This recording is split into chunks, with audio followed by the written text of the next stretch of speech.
നമസ്കാരം സർ. ഒടുവിൽ രാഷ്ട്രപതി ഒപ്പുവെച്ചതോടെ വഖഫ് ബില്ല് പാസ്സായി. പക്ഷെ അത് ബില്ല് പാസ്സായി നിയമം വന്നു എന്നുള്ളത് ആർക്കും അങ്ങോട്ട് അംഗീകരിക്കാൻ സാധിച്ചിട്ടില്ലെന്ന് തോന്നുന്നു. അതിനുള്ള ഏറ്റവും വലിയ തെളിവാണ് ഹുസൈൻ മടവൂരിന്റെ ഏറ്റവും ഒടുവിലത്തെ പ്രതികരണം. ഈ വഖഫ് ബില്ലിന് ഒരു സെറ്റിൽമെന്റ്, ഒരു കേരള ഗവൺമെന്റ് ഒരു സെറ്റിൽമെന്റിന് തയ്യാറാവണമെന്ന ഒരു ഫോർമുലയാണ് അദ്ദേഹം നിർദ്ദേശിച്ചിരിക്കുന്നത്. ശരിയാ. പുള്ളിക്ക് ഗാസ കോളനി ഉണ്ടാക്കാൻ ഒരു മാർഗം നോക്കുക. കാരണം ഈ 400 ഏക്കർ അവിടെ ഉണ്ടായിരുന്നല്ലോ, തീരദേശമായിരുന്നല്ലോ.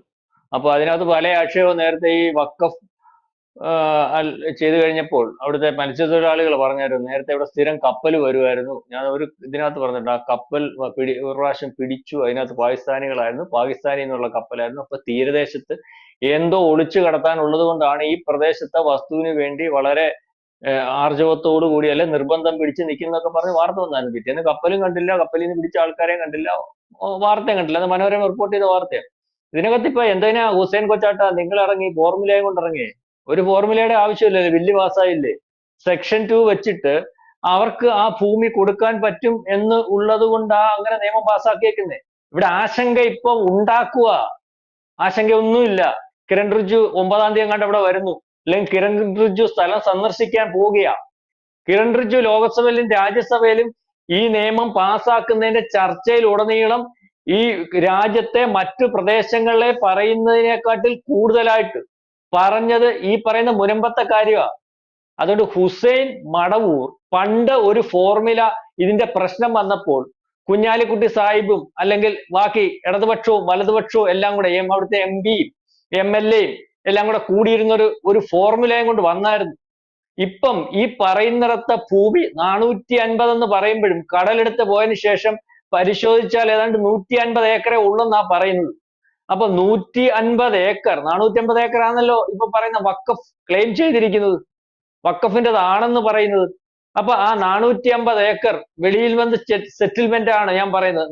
വലിയ പരസ്യമായില്ലെന്നേ ഉള്ളൂ, വെളിയിൽ വെച്ചുള്ള ഇത് ഞങ്ങളങ്ങ് കൊടുത്തേക്കാം. കാരണം എന്ന് വെച്ചാൽ അവരുടേതായിട്ട് തീരുമാനിച്ചേക്കുമല്ലായിരുന്നു, അത് ഞങ്ങളങ്ങ് കൊടുത്തേക്കാം, ഞങ്ങൾക്ക് അതിന് പകരം വസ്തു തന്നാൽ മതി. അപ്പം എനിക്ക് തോന്നുന്നു കാസർഗോഡാണോ ഏത് സ്ഥലമാണെന്ന് വ്യക്തതയില്ല, ഏതോ ഒരു സ്ഥലത്ത് ഏറ്റവും പ്രൈമായിട്ടുള്ള അല്ലെങ്കിൽ ഏറ്റവും മുന്തിയ പ്രദേശത്ത് 450 ഏക്കർ നോക്കി വെച്ചിട്ട്, അതായത് വ്യാവസായിക അല്ലെങ്കിൽ വ്യവസായം തുടങ്ങാൻ പറ്റുന്ന സ്ഥലം, അതായത് ടൗണിലെ ഏറ്റവും പ്രധാനപ്പെട്ട സ്ഥലത്ത് വസ്തു 450 ഏക്കർ നോക്കി വെച്ചിട്ട് ആരും അറിയാതെ പരസ്പരം ഒരു കച്ചവടമൊക്കെ നടത്തിയിട്ടായി ചർച്ച. വൺസ് വഖഫ് ആൾവേസ് വഖഫ് എന്ന് പറയുന്ന നിയമം പാർലമെന്റിൽ പാസ്സാക്കി ഇരിക്കുന്നിടത്താ ഈ വെളിയിൽ വെച്ചുള്ള കച്ചവടം. വെളിയിൽ വെച്ചുള്ള കച്ചവടം കഴിഞ്ഞിട്ട് വീണ്ടും ഇത് ഞങ്ങൾ വിട്ടു, അല്ലെങ്കിൽ വഖഫുകാർ വിട്ടു എന്നൊക്കെ പറഞ്ഞാല്, പണ്ട് വഖഫ് ചെയ്തിട്ട് നോട്ടീസ് കൊടുത്തിട്ടുള്ള വസ്തുവിന് വീണ്ടും ആരെങ്കിലും ഒരു പരാതിയായിട്ട് കൊടുത്താൽ വീണ്ടും അത് വഖഫാ പഴയ നിയമം അനുസരിച്ച്. അപ്പൊ അവിടെ ഹുസൈൻ മടവൂർ കൊച്ചാട്ടൻ നിയമം മാറ്റി പാർലമെന്റിൽ പാസ്സാക്കി രാഷ്ട്രപതി ഒപ്പിട്ട് ആ വസ്തു മുനമ്പത്തുകാർക്ക് കിട്ടുന്ന ഒരവസ്ഥയിൽ നിൽക്കുമ്പോൾ, അല്ലെ കൊടുത്തേ പറ്റത്തുള്ളൂ എന്നുള്ള അവസ്ഥയിൽ നിൽക്കുമ്പോൾ ഒരു ഫോർമുല എന്തിനാ? ഞാൻ ഈ പറഞ്ഞ ഗാസ കോളനി ഉണ്ടാക്കാനാ. ഈ വഖഫ് ചെയ്യുന്ന ഭൂമി, ഇവിടുത്തെ മാന്യമായിട്ടുള്ള മുസ്ലിങ്ങൾ വഖഫ് ചെയ്യുന്ന ഭൂമി ഇപ്പൊ ഉപയോഗിക്കുന്നത് രാജ്യത്തുടനീളം എന്തിനു വേണ്ടിയാണെന്നറിയാമോ? ഭൂമി അതിനകത്തെ പാർശ്വവൽക്കരിക്കപ്പെട്ട ആൾക്കാരുടെ നിലനിൽപ്പിനും അല്ലെങ്കിൽ മതപരമായ കാര്യങ്ങൾക്കും ഉപയോഗിക്കണമെന്ന് പറഞ്ഞിട്ട് ഈ പറയുന്നത് പോലെ മതവിശ്വാസികൾ വഖഫ് ചെയ്തിരിക്കുന്ന ഭൂമികൾ ഇപ്പൊ എല്ലാം വേറെ പല വ്യവസായ കെട്ടിടങ്ങൾ, തിയേറ്ററുകൾ, മറ്റ് സ്വാർത്ഥ താല്പര്യങ്ങൾ സംരക്ഷിക്കുന്നതിന് വേണ്ടി ഉപയോഗിക്കുന്നു. അതിനകത്തുനിന്ന് വാടക മേടിക്കുന്നു. ഇതിന്റെ ഭാഗമായിട്ട് നിൽക്കുന്നവർ ഇതിന്റെ മുറയിൽ കോടിക്കണക്കിന് രൂപ ഉണ്ടാക്കുന്നു. ഇത് മനസ്സിലാക്കിയ കേന്ദ്ര ഗവൺമെന്റ് ഇതിനകത്ത് ഇടപെട്ടിരിക്കുന്നത്. ഇത് വല്ലവന്റെയൊക്കെ ഭൂമി ഈ ചൂണ്ടിക്കാണിച്ചത് എന്റെയാണെന്ന് പറഞ്ഞാൽ അതിനകത്ത് നമ്മൾ രേഖയുമായിട്ട് ചെന്നാൽ പോലും ആ ഭൂമി നമുക്ക് കിട്ടാത്ത ഒരു വ്യവസ്ഥ ഉണ്ടായിട്ട് അതിനകത്ത് കേന്ദ്ര ഗവൺമെന്റ് ഇടപെട്ടത്. അതായത് പിടിച്ചു പറിക്കാനുള്ള സാഹചര്യം ഉണ്ടാക്കി കൊടുത്തു കോൺഗ്രസ്. അത് ഏറ്റവും അവസാനം ഏറ്റവും ഈസി ആക്കി 2013 ഭേദഗതി ചെയ്ത് കൊടുത്തു. ഈ വഖഫ് എന്ന് പറയുന്ന ഇപ്പൊ പറയുന്നില്ല പിടിച്ചു പറിക്കുന്നു, അല്ലെങ്കിൽ ഭൂമി അല്ലെങ്കിൽ മുസ്ലിങ്ങളുടെ ഭൂമി തട്ടിയെടുക്കാനാണ്.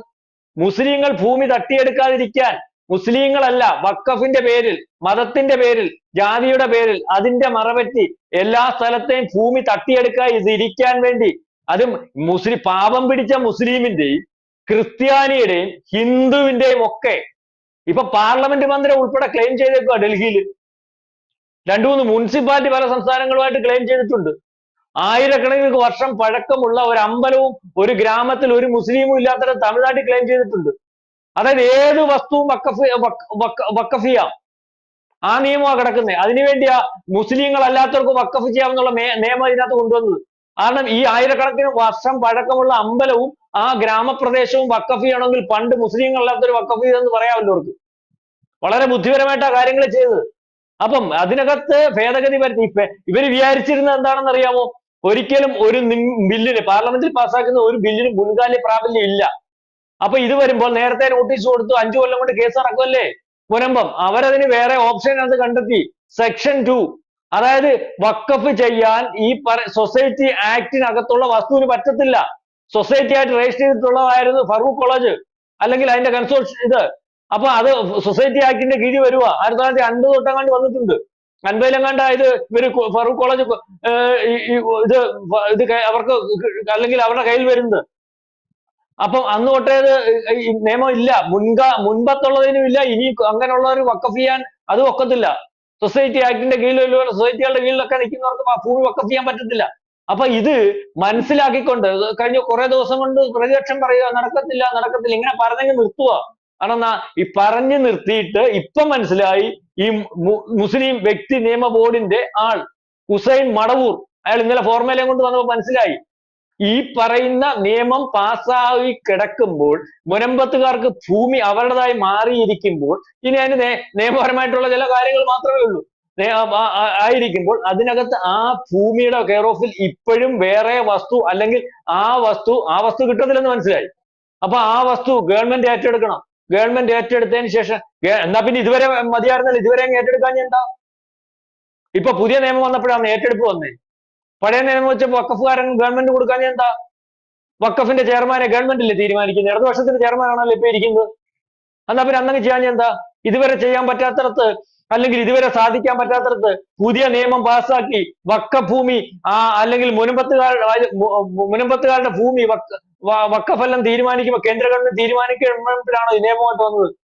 അപ്പൊ ഇതിനകത്ത് അജണ്ടയാണ്, ഭൂമി കച്ചവടമാണ്, പിടിച്ചുപറിയാണ്, ചിലരുടെ താല്പര്യമാണ്. ഇതൊക്കെ വെളിയിൽ വരുമ്പോൾ അല്ലെങ്കിൽ ഇത് വെളിയിൽ വന്നപ്പോൾ ക്രിസ്ത്യൻ സമുദായത്തിന് മനസ്സിലായപ്പോൾ അവരെ സഹായിച്ചത് ഈ BJP ആണെന്ന് കണ്ടപ്പോൾ, അവരെ വഞ്ചിക്കാമെന്നത് UDF-ഉം LDF-ഉം ആണെന്ന് കണ്ടപ്പോൾ അതിന് മറയിടുന്നതിന് വേണ്ടി വീണ്ടും ഒരു തട്ടിപ്പും അല്ലെങ്കിൽ ഞങ്ങളാണിത് തീർക്കാൻ പോകുന്നതെന്ന് പറഞ്ഞ ഒരു ഫോർമുലയും ഒക്കെയുമായിട്ട് കുഞ്ഞാലിക്കുട്ടിയുടെ രൂപത്തിലും ഹുസൈൻ മടവൂരിന്റെ രൂപത്തിലും പല മതമേലധ്യക്ഷന്മാരുടെ രൂപത്തിലും ഒക്കെ വരിക. കാരണം അടുത്ത പ്രാവശ്യം ഇവരെ ചാരുന്ന അല്ലെങ്കിൽ ഇവർക്ക് താല്പര്യമുള്ള ഇതുപോലെ പിടിച്ചു പറിക്കാൻ സാഹചര്യം ഉണ്ടാക്കി കൊടുക്കുന്ന ഗവൺമെന്റുകൾ, പ്രത്യേകിച്ച് UDF-ന്റെ ഭാഗമായിട്ട് വരണമെങ്കിൽ, മുസ്ലിം ലീഗ് ആണല്ലോ ആ ഗവൺമെന്റിനെ ഭരിക്കാൻ പോകുന്നത്, മുസ്ലിം ലീഗിന് വരണമെങ്കിൽ പരമ്പരാഗതമായിട്ട് വോട്ട് ചെയ്തിരുന്ന ക്രിസ്ത്യാനികളുടെ വോട്ട് അതുപോലെ UDF-ന് കിട്ടുന്ന ഒരവസ്ഥ വേണം. ഇപ്പോഴത്തെ സാഹചര്യത്തിൽ അവര് തിട്ടൂരം കൊടുത്തിട്ടും അവര് ജയിപ്പിച്ചെടുത്ത MP-മാർ അവിടെ ചെന്ന് വഖഫ് ഭേദഗതിക്ക് അനുകൂലമല്ലാതെ വോട്ട് ചെയ്തിട്ട് വന്നപ്പോൾ ഇവിടുത്തെ ക്രിസ്ത്യാനികൾക്ക് അതൃപ്തി ഉണ്ടെന്ന് കണ്ട് ആ ക്രിസ്ത്യാനിയെ കബളിപ്പിക്കുന്നതിന് വേണ്ടി ഓരോരുത്തരും വീണ്ടും ഇറങ്ങിയിരിക്കുകയാണ്. മുനമ്പത്തെ വിഷയം തീരില്ലെന്ന് പറഞ്ഞ്, അല്ലെങ്കിൽ അതിനകത്ത് ഈ നിയമം ഈ പാസ്സാക്കിയ നിയമം മുനമ്പത്തെ ആൾക്കാർക്ക് പ്രയോജനപ്പെടില്ലെന്ന് പറഞ്ഞ് അതിനാ BJP ചെയ്തിട്ടുണ്ടെങ്കിൽ അവർക്ക് രാഷ്ട്രീയമായിട്ട് പ്രയോജനപ്പെടുത്തുന്നതിന് വേണ്ടിയാണ് ചെയ്തിട്ടുള്ളതെങ്കിൽ അവർക്ക് മുനമ്പത്തെ വിഷയം കൈകാര്യം ചെയ്യാൻ അറിയാം. അതുകൊണ്ട് തന്നെ കിരൺ റിജ്ജുവും കൂടെ അവിടെ വരുന്നത് ചുമ്മാതെ വരുമല്ല. മുനമ്പത്തുകാർക്ക് അറിയാം എന്താണ് നടന്നതെന്ന്. അപ്പോൾ ഒരു കാര്യം പറയാൻ ആഗ്രഹിക്കുകയാണ്, മുനമ്പത്തെ വിഷയത്തിനകത്ത് ഇപ്പൊ ഒഴുക്കുന്ന മുതലക്കണ്ണീർ, ഈ ബില്ല് വന്നതുകൊണ്ട് അത് അവർക്ക് കിട്ടത്തില്ല എന്ന് പറയുന്ന മുതലക്കണ്ണീർ, ഈ മുതലക്കണ്ണീരൊക്കെ നേരത്തെ ഒഴുക്കിയാൽ പോരായിരുന്നോ? നേരത്തെ ഇത് കൊടുക്കാമെന്ന് കുഞ്ഞാലിക്കുട്ടി അല്ലെങ്കിൽ ആലോചിക്കാമെന്ന് പറഞ്ഞപ്പോൾ ഷാജി ET മുഹമ്മദ് ബഷീറും അല്ലെങ്കിൽ ഇവിടുത്തെ മുസ്ലിം മതസംഘടനകളും ഒക്കെ അതിന് താല്പര്യമില്ലായിരുന്നല്ലോ, അല്ലെങ്കിൽ അതിനെതിരായിട്ടാണല്ലോ അഭിപ്രായം പറഞ്ഞത്. ഇപ്പോഴാണോ മുസ്ലിം വ്യക്തി നിയമ ബോർഡും ഒക്കെ ഫോർമുലയായിട്ട് വന്നത്? അപ്പൊ ഫോർമുല അല്ല അവരുടേതായെന്ന് കണ്ടപ്പോൾ അതിനകത്ത് ക്രെഡിറ്റ് BJP-ക്ക് കൊടുക്കാതെ എന്തെങ്കിലുമൊക്കെ തെറ്റിദ്ധരിപ്പിച്ച് ഞങ്ങൾ വെളിയിൽ നിന്ന് അല്ലെങ്കിൽ അങ്ങ് കോംപ്രമൈസ് ചെയ്ത ഇതങ്ങ് ഗവൺമെന്റ് ഏറ്റെടുക്കുന്നു. പിന്നെ ഗവൺമെന്റ് നിയമമൊന്നും ഇല്ലല്ലോ, രാജ്യത്ത് ഏറ്റെടുക്കാൻ അങ്ങോട്ട് ഏറ്റെടുക്കുന്നു, എന്തോ അത് കഴിഞ്ഞിട്ട് തിരിച്ച് ഞങ്ങൾ അവിടെ മേടിക്കുന്നു. ഇത് ഈ ഫോർമുലയുമായിട്ട് വന്നപ്പോ തന്നെ ഇവിടെ പല ആൾക്കാർ 27 ലക്ഷം ആൾക്കാർക്ക് ഭൂമിയില്ല വീട് വെക്കാൻ. അന്നേരം അയാൾക്ക് 450 ഏക്കർ കൊടുത്താട്ടോ വഖഫ്. വത്ത് പിടിച്ചു പറിക്കാൻ ചെന്നതിന് ഞങ്ങളുടെ പിടിച്ചുപറി നിർത്തിയേക്കാം, അല്ലെങ്കിൽ പിടിച്ചുപറി നടക്കത്തില്ലെന്ന് പറഞ്ഞ് ബില്ല് വന്നപ്പം വെളിയിൽ നിന്നിട്ട് അതിന്റെ ഇത് ഒരു മായാവി കാണിക്കുന്ന പോലെ ഒരു കോംപ്രമൈസ് ഒക്കെ പോലെ കാണിച്ചിട്ട് അതിന്റെ കെയർ 450 ഏക്കർ അടിച്ചു മാറ്റാനുള്ള ഒരു പരിപാടി നേരത്തെ തുടങ്ങിയതാണ്. അല്ലെങ്കിൽ ഈ ഇതുപോലെ ഭൂമി പിടിച്ചു പറിക്കുന്നതിനുള്ള സാഹചര്യം ഉരുത്തിരിക്കാതിരിക്കുന്നതിന് വേണ്ടിയാണ് ഈ നിയമം പാസ്സാക്കിയിട്ടുള്ളത്. അതായത് ഹിന്ദുവിന്റെയും പാവപ്പെട്ട മുസ്ലിമിന്റെയും ക്രിസ്ത്യാനികളുടെയും ഒക്കെ ഭൂമി ചൂണ്ടിക്കാണിച്ചിട്ട് ഞങ്ങളുടേതാണെന്ന് പറഞ്ഞ് എടുക്കാൻ പറ്റുന്ന നിയമത്തിനാണ് മാറ്റം വരുത്തിയിരിക്കുന്നത്. അതുകൊണ്ട് ആ പണി അങ്ങ് നിർത്തിയേരെ. ഒരു കോംപ്രമൈസ് ചർച്ചയുടെയും കാര്യമില്ല. നിയമം പാർലമെന്റിൽ പാസ്സാക്കി രാഷ്ട്രപതി ഒപ്പിട്ടു, അത് നിയമമായി. ഇനി ആ നിയമത്തിന്റെ വഴിക്ക് അങ്ങ് നടന്നോളും. മുനമ്പത്തുകാർക്ക് ഭൂമി തിരിച്ചു കിട്ടിക്കോളും. ആ നിയമം അതിനകത്ത് തിരിച്ചു കിട്ടാൻ പ്രാപ്തമായിട്ട് അതിനകത്ത് ഭേദഗതികൾ വരുത്തിയിട്ടുണ്ട്. വൃത്തിയായിട്ട് വായിച്ചു പഠിച്ചാൽ മതി, അല്ലെങ്കിൽ മുനമ്പത്തുകാർ ചെന്നാൽ മതി, അവർ പറഞ്ഞു തരും. കേട്ടോ മടവൂര്? യെസ്, വ്യക്തമാണ്. എന്തായാലും മുസ്ലിം ദേശീയ വ്യക്തി നിയമ ബോർഡ് അംഗം ഹുസൈൻ മടവൂർ പറഞ്ഞിരിക്കുന്ന ഈ ഒരു ഫോർമുല കേരളത്തിൽ വഖഫ് ബിൽ നിയമം പാസ്സായതോടുകൂടി അപ്രസക്തമാണെന്ന കാര്യം വ്യക്തമാണ്. Thank you sir. കൂടുതൽ വാർത്തകളും വിശേഷങ്ങളും നിങ്ങളിലേക്ക് എത്താൻ ABC മലയാളം സബ്സ്ക്രൈബ് ചെയ്യുക, ബെൽ ബട്ടണും അമർത്തുക.